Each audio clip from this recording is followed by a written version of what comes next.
তিনি নহওক সমস্ত হৰিদিহৰ সেৱকসকলৰ বাক্য ৰক্ষা কৰি আমি ভগৱন্তৰ বিষয়ে আমাৰ ক্ষুদ্ৰ মগজে কেইটিমান শ্লোক আপোনাৰ আগত প্ৰকাশ কৰিবলৈ লোৱা হৈছে।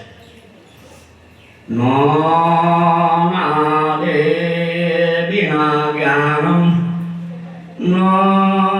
নাদে বিনা শিৱম নাদম পৰম জ্যোতি নাদম পৰম বিষ্ণুৰ শ্ৰী হৰি নমঃ। ওম নমো ভগৱতে বাসুদেৱায়। এয়া সকল নিগম কল্প ৰাম শুনা নিগদি পৰীক্ষিত যদি আমি নিৰ্গুণত স্থিত তথাপি উত্তম মহি শ্লোকৰ মহিমা গুণে কৰিলে কংক বৈশিত ভাগৱত গ্ৰন্থ বিপৰীত পৰম আনন্দে পঢ়িলো আমি আপোনে। তোমাক কহিবো ইহাস্তক তুমি আকৌ শুনিবাৰ পাত্ৰ মহাপুৰুষৰ সেৱক তুমি সম্পত্তি। ইহাস্তক শ্ৰদ্ধা মাত্ৰ কত মুকুন্দৰ পাদ পংকজত অতি শীঘ্ৰেকাৰ হুৱে জানাহতি মতি। জয় জয়তে আপোনাৰ সমনৰ কি নাৰায়ণ স্বৰূপ সদৃশ ভাগৱত প্ৰেমিক সুধীবৃন্দলৈ আমাৰ হিয়াৰ নিৰ্বিষ সোণৰ পৰা ভক্তি কৰা সেৱাৰ নিবেদন কৰিছোঁ। বৈকুণ্ঠৰ কল্পতৰু ভাগৱত শাস্ত্ৰৰ ভাগৱত ভাগী শুভ উদ্বোধনীৰ গধুৰ দায়িত্ব পালন কৰাৰ যোগ্যতা আমাৰ নাই। প্ৰভুৰ কৃপা ৰাইজৰ আশীৰ্বাদ শিৰত লৈ কৰ্মভাগী সম্পাদনাৰ অৰ্থে আগবাঢ়িছোঁ। অজানিতে ৰৈ যাব পৰা ভুল ত্ৰুটিৰ বাবে আগতীয়াকৈ আপোনালোকৰ চৰণত ক্ষমা বিচাৰিছোঁ। মহন্তই ক্ষমাইহে ভূষণ আমাৰ সৰ্বপ্ৰতি ভুল ক্ষমা দিব। হে ভাগৱত প্ৰেমী ভক্তবৃন্দ, ভাগৱত শব্দটোৰ মূল অৰ্থ হ'ল ভাগৱতৰ মূল শব্দটোৰ অৰ্থ হ'ল ভগৱত। ভগৱত শব্দৰ পৰা উৎপত্তি হৈছে। ভাগৱত শব্দ অৰ্থ হৈছে ঈশ্বৰ পৰম ব্ৰহ্ম ভগৱান। ভাগৱত মানে যাৰ শৰীৰত ভগৱন্ত স্থিতি হৈ আছে। আমাৰ ধৰ্মগ্ৰন্থসমূহৰ মূল শাস্ত্ৰখনৰ নাম হ'ল ভাগৱত। এতেকতে যি শাস্ত্ৰ ভগৱন্তৰ গুণ লীলা সমূহ বৰ্ণনা আছে আৰু যি শাস্ত্ৰ অধ্যয়ন কৰিলে ভগৱত জ্ঞান উপজে আৰু যাৰ আশ্ৰয় কৰি ভক্তিৰ জৰিয়তে ভগৱন্তৰ স্থানলৈ উন্নীত হ'ব পাৰে, সেয়ে হ'ল ভাগৱত। কপিল নাৰদ প্ৰহ্লাদ আদি ক্ষেত্ৰত ভাগৱত বুলি কোৱা হৈছে। ইয়াৰ মূল কাৰণ সেই কাৰণেই ভক্তসকলক ভগৱন্তৰ সাক্ষাৎ মূৰ্তি জ্ঞান কৰিবলৈ দুইজনা গুৰুৱে লিখনিত বাৰম্বাৰ উপদেশ দি গৈছে। কৃষ্ণ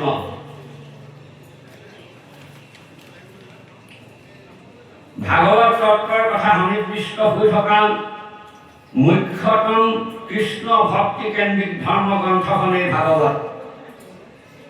ঋষিসকলৰ ৬টা প্ৰশ্নৰ বিস্তৰিত উত্তৰে আছিল ভাগৱতৰ লিখিত ৰূপ। প্ৰথম প্ৰশ্ন, কি কৰিলে জীৱৰ কল্যাণ সাধন হয়? দ্বিতীয় প্ৰশ্ন, সৰ্বশাস্ত্ৰ সাৰ তত্ত্ব কি? তৃতীয় প্ৰশ্ন, ভগৱান কৃষ্ণই দৈৱকীৰ ঘৰত কিয় জন্ম ল'লে? চতুৰ্থ প্ৰশ্ন, কৃষ্ণই কি কি লীলা কৰিলে? পঞ্চমত ভগৱন্তই কি কি অৱতাৰ ল'লে আৰু সেই অৱতাৰসমূহত কি কৰিলে? ৬ নম্বৰ প্ৰশ্নত ভগৱান কৃষ্ণ প্ৰকট হোৱাৰ সময়ত ধৰ্মই কাৰ আশ্ৰয় ল'লে? ভাগৱত গ্ৰন্থখনিক পুৰাণ সূৰ্য শাস্ত্ৰ বুলিও কোৱা হয়। মহামুনি ব্যাসে নাৰদৰ অনুগ্ৰহত সকলো শাস্ত্ৰ সাৰ অংশ গোটাই তাৰ মাজত পৰমাৰ্থিক তত্ত্বসমূহ সোমোৱাই দি এই পুৰাণ শাস্ত্ৰ ৰচনা কৰিছিল। ৰত্নাৱলীত শ্ৰী শ্ৰী মহাপুৰুষ মাধৱদেৱে উক্ত গ্ৰন্থখনৰ বৰ্ণনা দিছে এইদৰে: এই পুৰাণ সূৰ্য শাস্ত্ৰ মহাভাগৱত ব্যাস মহাদিখিয়া কৰিছে মহতত্ব আৰু অন্তৰ্গত পৰমাৰ্থ তত্ত্বজত মই মাত্ৰ জানো নাৰদৰ প্ৰসাদত মুকহন্তে মহামুনি ভোকে জানিৰন্ত বিদুৰে ইহাক জানন্ত কি নাজানন্ত বৈকুণ্ঠৰ শাস্ত্ৰ কৃষ্ণৰ মুখৰ বচন আৰু কি তত্ত্ব পালে দেই সেইজন শুদ্ধভাৱে লৈলে যিটো কৃষ্ণত শৰণ ভক্তিৰ প্ৰসাদে নিৰ্মল যাৰ মন সি মহাজনে আৰু তত্ত্বকণ পাই ভাগৱত পুৰাণ পঢ়িলো নিৰ্ণয়। ইয়াত দেখা গ'ল যি ভাগৱতক আশ্ৰয় কৰি একাগ্ৰচিতে ভক্তি সাধন মাৰ্গত অগ্ৰসৰ হওঁতে যেতিয়ালৈকে চিতৰ মল নুগুচে তেতিয়ালৈকে উক্ত গ্ৰন্থখনৰ তত্ত্ব বুজিব নোৱাৰে। ভক্তিৰ জৰিয়তে উক্ত গ্ৰন্থখনৰ অৰ্থতত্ত্ব সহজে বুজিব পাব। এতেকতে শৰণ ভজন আৰু ভক্তি এই তিনিটা বস্তু য'ত মিলন হৈছে আৰু যাক আশ্ৰয় কৰি লৈ মুখ্য পদ পাব পাৰি সেই মহাশাস্ত্ৰখনি হ'ল পুৰাণ সূৰ্য শাস্ত্ৰ মহাভাগৱত।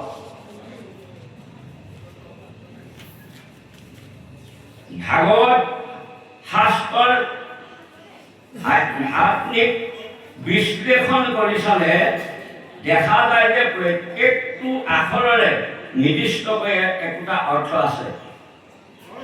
ইয়াত এইটো শ্লোকত বুজোৱা হৈছে ধাতি সৰ্বে লোকেষু গীতয়তে সনকাদিভি বৰ্তেষু বেদসু জয়তে কমলং জগতায় ভাগৱত। এই চাৰি অক্ষয় যুক্ত হৈ ভাগৱত পদৰ ৰূপ গ্ৰহণ কৰিছে। ধা প্ৰথম অৰ্থ হৈছে পোহৰ দিয়া, যি শাস্ত্ৰই সকলো লোককে জ্ঞানৰ পোহৰ দিছে। গ শব্দ অৰ্থ হ'ল গান গোৱা। সনক সনাতন সনত কুমাৰে নাৰদ আদি ঋষিয়ে যি শাস্ত্ৰ কীৰ্তন কৰিছিল এই হ'ল গ। ৱ শব্দ অৰ্থ হ'ল ঋক যজুসাম অৰ্থ ঋক যজুসাম এই তিনি বেদৰ তত্ত্ব নিশ্চিত হৈ আছে, এই হ'ল ৱ। ত শব্দ অৰ্থ হ'ল তাৰণ কৰা, যি শাস্ত্ৰই সকলোকে ৰক্ষা কৰে। ইয়াৰ উৎপত্তি ভগৱন্তৰ অনেক ভাঙনি পোৱা যায়। ভক্তি মূলতে দুই প্ৰকাৰৰ, সাধ্য ভক্তি আৰু সাধনা ভক্তি।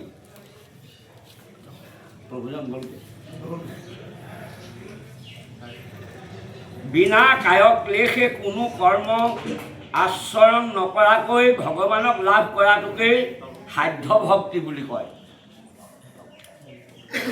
বিভিন্ন কৰ্মৰ আচৰি কায়ক ক্লেশ কষ্ট স্বীকাৰ কৰি ভগৱানক লাভ পাবৰ কাৰণে চেষ্টা কৰাৰ পদ্ধতিটো সাধনা মাৰ্গ বা সাধন ভক্তি। এই ভক্তিৰ মূল উদাহৰণ হ'ল উদ্ধৱ। যেতিয়া কৃষ্ণ বৈকুণ্ঠী হ'ব লগা হয় সেই মুহূৰ্তত কৃষ্ণক পাবৰ কাৰণে কৃষ্ণই উদ্ধৱক বিবিধ কৰ্মৰ উপদেশ দিছিল। জ্ঞান, ব্ৰত, তীৰ্থ, দৰ্শন, উপবাস, তপস্যা, উপাসনা এই কষ্টৰ উপাৰ্জিত সাধন ভক্তি বোলে। ইয়াৰ পাছত মহাপুৰুষ শংকৰদেৱে সুন্দৰকৈ কীৰ্তনত দি থৈ গৈছে, এই মাধৱে বুলন্ত এহি হৌক বদৰিকা আশ্ৰমে যায়ুক, অলকানন্দ দৰ্শনে এৰিব সমস্ত পাপগণে, পিন্ধিবা হাবা কৰিব শৰণ, বন্য ফল কৰিবা ভোজন, থাকিবা ইন্দ্ৰিয় কদমী, ইৰাম হৈব শান্ত মন নিয়মী, এয়া মহাকস্মৰী বাগা কায় বাক্য মনে, মূল ধৰ্ম কৰিবা যতনে, সংসাৰৰ সুখে হৈ বাহীন, দেৱে চিত মূৰ্ত যায় বলীন। গুৰুজনাই কীৰ্তনত বঢ়িয়াকৈ ধৰ্মৰ বিষয়ে লিখিছে। ভক্তি চাৰিটা ভাগত বিভক্ত কৰিছে। ভাগৱতী ভক্তি, নিৰ্গুণ ভক্তি, প্ৰেম ভক্তি আৰু কেৱল ভক্তি। ভাগৱতী ভক্তি হৈছে জগতত ঈশ্বৰ কৃষ্ণৰ দেহ মন প্ৰাণ অৰ্পণ কৰা দেৱক নিষ্ঠভাৱে ভক্তি কৰাকে ভাগৱতী ভক্তি বুলি কয়। নিৰ্গুণ ভক্তি অৰ্থ হ'ল গুৰুত নিষ্ঠা, যি ভক্তিয়ে গুৰুকে সৰ্বশ্ৰেষ্ঠ মানে। সপ্ৰেম ভকতি, ভাগৱতত নাম যশ আৰু ভকতৰ নিষ্ঠা, য'ত ভকতৰ গুৰুত যি শ্ৰদ্ধা, ভগৱানৰ গুণ যশ বিয়পাত প্ৰাধান্য থাকে, ই হ'ল সপ্ৰেম ভকতি। কেৱল ভক্তি অৰ্থ হ'ল নামত নিষ্ঠা, য'ত নাম মূল বুলি ধৰা হয়।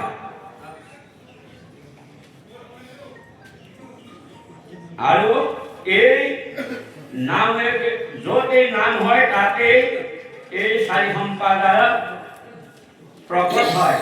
ইয়াকে কয় গুৰু, দেৱ, নাম আৰু ভকত। এই সম্প্ৰদায় লৈ সত্ৰসমূহ সৃষ্টি হৈছে। ভক্তিৰ জৰিয়তে একান্ত ভকতেহে উক্ত মহাগ্ৰন্থখনৰ অৰ্থতত্ত্ব সহজে বুজি পাব। এতেকতে হৰণ ভজন ভক্তি এই তিনিটা বস্তু য'ত মিলন হৈছে আৰু যাৰ আশ্ৰয় কৰি মুখ্য পদ পাব পাৰি, সেই ভাগী মহাশাস্ত্ৰই হ'ল পুৰাণ, সূত্ৰ শাস্ত্ৰ, মহাভাগৱত।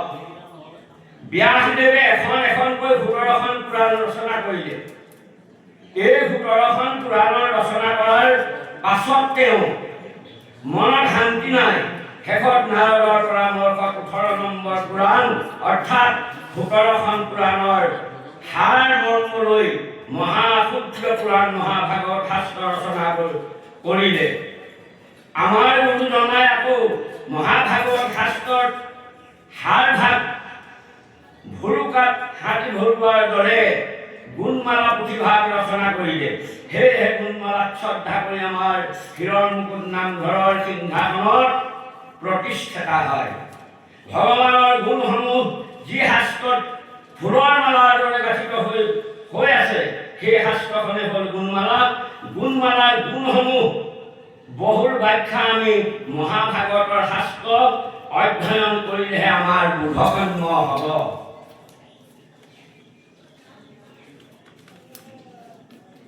ঈশ্বৰক উপাসনা মানুহৰ হৃদয়ৰ এটা উপলব্ধি বস্তু। কোনোবাই কাৰোবাক ঈশ্বৰক ভজিবলৈ বাধ্য কৰাব নোৱাৰে, অৰ্থাৎ ঈশ্বৰক ভজাটো হৃদয়ৰ এটা উপলব্ধি বস্তু। যেনে বোলে মুখে বোলা ৰাম, হৃদয়ত ধৰা ৰূপ, এতেকে মুক্তি পাই বা কহিলো স্বৰূপ। আৰু নামঘোষাত মাধৱদেৱে ঘোষাত কৈছে, অব্যক্ত ঈশ্বৰ হৰি কিমতে বুজিবাতাংক ব্যাপকত কিবা বিসৰ্জন, একান্ত মূৰ্তি শূন্য কেনামত চিন্তি ভাৰাম বুলি শুদ্ধ কৰাম। আৰু কলি যুগৰ অখণ্ড ভাগৱত কেতিয়া হৈছিলে? আমি যে আজি অখণ্ড ভাগৱতৰ অবিৰত ভাগৱতৰ শুভাৰম্ভণি কৰি লৈছোঁ, আমিনো কেনেকৈ পালোঁ? আমাকনো দিলে কোনে? আৰু এই বস্তুটোনো আনিলে কোনে? ইয়াত বিস্তৰভাৱে কোৱা হৈছে। কলিযুগ আৰম্ভ হোৱাৰ 30 বছৰৰ পাছত, 30টা বছৰৰ পাছত যেতিয়া পঞ্চপাণ্ডৱ স্বৰ্গাৰোহণ হ'ল, তাৰ পাছতে কলিযুগ আৰম্ভ হ'ল। তেতিয়া ৰজা আছিলে পৰীক্ষিত। তেতিয়াৰ পৰাই কলিযুগৰ আৰম্ভ 30 বছৰৰ পাছত প্ৰথম অখণ্ড ভাগৱত পাঠ হয়। যেতিয়া পৰীক্ষিত সৰ্প দংশন কৰিব বুলি জানিছিল, তেতিয়া তেওঁ গংগাৰ পাৰত শুকদেৱৰ মুখে 7 দিন অখণ্ড ভাগৱত পাঠ কৰাইছিল। এই হ'ল প্ৰথম ভাগৱতৰ আৰম্ভণি। এই ভাগৱত পাঠ কৰোঁতে নৈমিষা অৰণ্যৰ 28,000 ঋষি সমবেত হৈছিল। দ্বিতীয় ভাগৱত পাঠ কলিযুগৰ আৰম্ভ হোৱা 200 বছৰৰ পাছত অখণ্ড ভাগৱত ব্যাখ্যা হৈছিল গংগাৰ পাৰত নৈমিষা অৰণ্যত। ই হ'ল দ্বিতীয় অখণ্ড ভাগৱত পাঠ। এই ভাগৱত ব্যাখ্যা হৈছিল 7 দিনীয়াকৈ। ভাগৱত ব্যাখ্যা কৰাইছিল নাৰদে 4 সিদ্ধ হতুৱাই। ভগৱান শ্ৰীকৃষ্ণ যেতিয়া বৈকুণ্ঠপৰায়ণ হয়, তেতিয়া ভাগৱত পাঠ কৰাইছিল। যেতিয়া ভগৱান শ্ৰীকৃষ্ণ বৈকুণ্ঠপৰায়ণ হয়, তাৰ পাছত নাৰদে ভক্তিৰ দিশ নিৰ্ণয় কৰিব নোৱাৰা হ'ল। তেতিয়া নাৰদে সমতা দি ওচৰলৈ গৈ এই কথা আলোচনা কৰি এই কথা নিৰ্দেশ কৰা ঋষিসকলৰ নাৰদে 4 সিদ্ধ হতুৱাই ভাগৱত পাঠ কৰাইছিল আৰু শ্ৰৱণ কীৰ্তন কৰিবলৈ উপদেশ দিলে। সেই মৰ্মে নাৰদে ভাগৱত পাঠ আয়োজন কৰিলে। এই হ'ল কলিযুগৰ আৰম্ভ হোৱা দ্বিতীয় অবিৰত ভাগৱত পাঠ। আকৌ কলিযুগৰ 300 বছৰৰ পাছত গংগাৰ পাৰত তৃতীয়বাৰ ভাগৱত পাঠ 7 দিনীয়াকৈ আৰম্ভ কৰাইছিল। ইয়াৰ উদ্দেশ্য আছিল ককায়েক প্ৰেত কৰ্মৰ পৰা উদ্ধাৰ কৰিবৰ কাৰণে গোকৰ্ণই 7 দিনীয়াকৈ ভাগৱত পাঠ কৰাইছিল গংগাৰ তীৰত। গোকৰ্ণৰ ককায়েকৰ নাম আছিলে ধুন্দুষী। ধুন্দুষী পেটৰ পৰা উদ্ধাৰৰ কাৰণে গোকৰ্ণই 7 দিনীয়াকৈ এই অখণ্ড ভাগৱত পাঠ কৰাইছিল। আৰু সেই অখণ্ড ভাগৱত পাঠৰ মহিমাৰ জৰিয়তে ধুন্দুষীয়ে সস্থানলৈ গতি কৰিলে আৰু ঋষিসকলেও ভাগৱত পাঠ সামৰি নিজ স্থানে তেওঁলোকে গতি কৰিলে। সেয়েহে এই কলিযুগত এই 3বাৰেই ভাগৱত 3ডোখৰ জেগাত 3জন মহান লোকে আয়োজন কৰিছিলে। তাৰ পৰাই আমাৰ গুৰুসকলে, সন্তসকলে, মহন্তসকলে ভাগৱত গ্ৰন্থৰ জৰিয়তে আমাক বুজালে। আমিও আজি কলিযুগৰ লোকসকলে ঠায়ে ঠায়ে 2 দিনীয়া, 1 দিনীয়া, 7 দিনীয়া, 4 দিনীয়া হিচাপে আমি ভাগৱত অধ্যয়ন কৰাইছোঁ। আৰু এই ভাগৱতৰ মূল গ্ৰন্থখন অধ্যয়ন কৰিবলৈ অহা মূল দায়িত্ব লোৱাসকলৰ এজন মহন্ত, অৰ্থাৎ তেওঁলোকে এই আসন অলংকৃত কৰিছে। ভগৱন্তক তেওঁলোকে 4 পাহ জয় জয়তে পুষ্প দি লৈছে। সেই 4 পাহ পুষ্প কি হ'ল? ভাগৱতৰ 12টা স্কন্ধৰ 4 পাহে পুষ্প। প্ৰথম পুষ্পৰ নাম ইন্দ্ৰিয় দমন। আজি তেখেতলোকে 1 দিন হওক, 2 দিন হওক, 7 দিন হওক এই কৰ্ম কৰিবলৈ আহোঁতে প্ৰথম জয় জয়তে ইন্দ্ৰিয়ক দমন কৰিছে। দ্বিতীয়তে হিংসা নিবাৰণ। তেখেতলোকে সদৌতিকে হৰিময় দেখিছে। আৰু তৃতীয়তে প্ৰাণী দয়াময়। এই চৌহদৰ ভিতৰত বা তেওঁলোকেও কোনো প্ৰাণীৰ প্ৰতি হিংসা নকৰে। আৰু শেষত পুষ্প বা হ'ল ক্ষমা নামে 4 পুষ্প জানিবা সদায়। তেখেতলোকৰ গাত আগলে পাছলে নাথাকিলেও এই ভাগৱত আৰম্ভণিৰ পৰা শেষলৈকে তেখেতলোকৰ গাত মহান ক্ষমা গুণ স্থিতি হৈছে। সেয়েহে তেখেতলোকক আমি নিমন্ত্ৰণ কৰি গধুৰ দায়িত্ব দি আজি এজন মহন্ত বুলি আমি আজি উশাহ ৰাইজে কেইজনমান নিৰ্দিষ্ট ব্যক্তিক এই গধুৰ মহান দায়িত্বটো দিছে। আৰু তেখেতলোকেও যথাসাধ্যে সংকল্পবদ্ধ। কালি গধূলিয়ে সংকল্পবদ্ধ হৈছে কি শপত গ্ৰহণ কৰিছে। আমি এই উশাহপুৰ ৰাইজৰ নিমন্ত্ৰণ ৰক্ষা কৰি যি ভাগৱতৰ নিয়ম নীতি সংযম পালন কৰি ৰাইজৰ হিত সাধনৰ কাৰণে দিনে নিশাই কষ্টগত কৰি এই ভাগৱত তেখেতলোকে কীৰ্তন কৰিব আৰু সমস্ত ভকতক শ্ৰৱণ কৰাব। এই মহান গুণ লৈ আজি আসন উপবিষ্ট হৈছে। সেইসকলৰ প্ৰতি আমাৰ অশেষ শ্ৰদ্ধা আৰু তেখেতলোকৰ চৰণত আমি সেৱা নিবেদিছোঁ। যি কি নহওক, সেই সুধীবৃন্দৰ পৰিৱৰ্তনশীল সমাজৰ ব্যৱস্থাত ভাগৱত পাঠ এখন নিকা সমাজ গঢ়ি তোলক। নৱপ্ৰজন্মৰ মাজত শান্তি সম্প্ৰীতি আৰু ভাতৃত্ববোধে এনাজৰী বন্ধাই শংকৰদেৱৰ নীতি আদৰ্শ ৰক্ষা কৰিবলৈ আমাৰ আগুৱাই যাওঁ। আমাৰ যাত্ৰা সুদৃঢ় সুপ্ৰবাহিত হওক। সদৌ শেষত সকলোলৈকে শ্ৰদ্ধা ভক্তি সেৱা জনাই আজি ভাগৱত পাঠৰ অনুষ্ঠান শুভ উদ্বোধনী কৰা হ'ল। হে প্ৰাণ বন্ধু কৃষ্ণ কৃপাৰ ঠাকুৰ, কৃপা দৃষ্টি চাহিব কমুক, সহজ বাসনৰ হৰণ দিউকনাথ, মূল অহংকাৰ মূল হৌ মূল অহংকাৰ। জয় জগন্নাথ মহাপ্ৰভু, বাসুদেৱ বাসুদেৱ।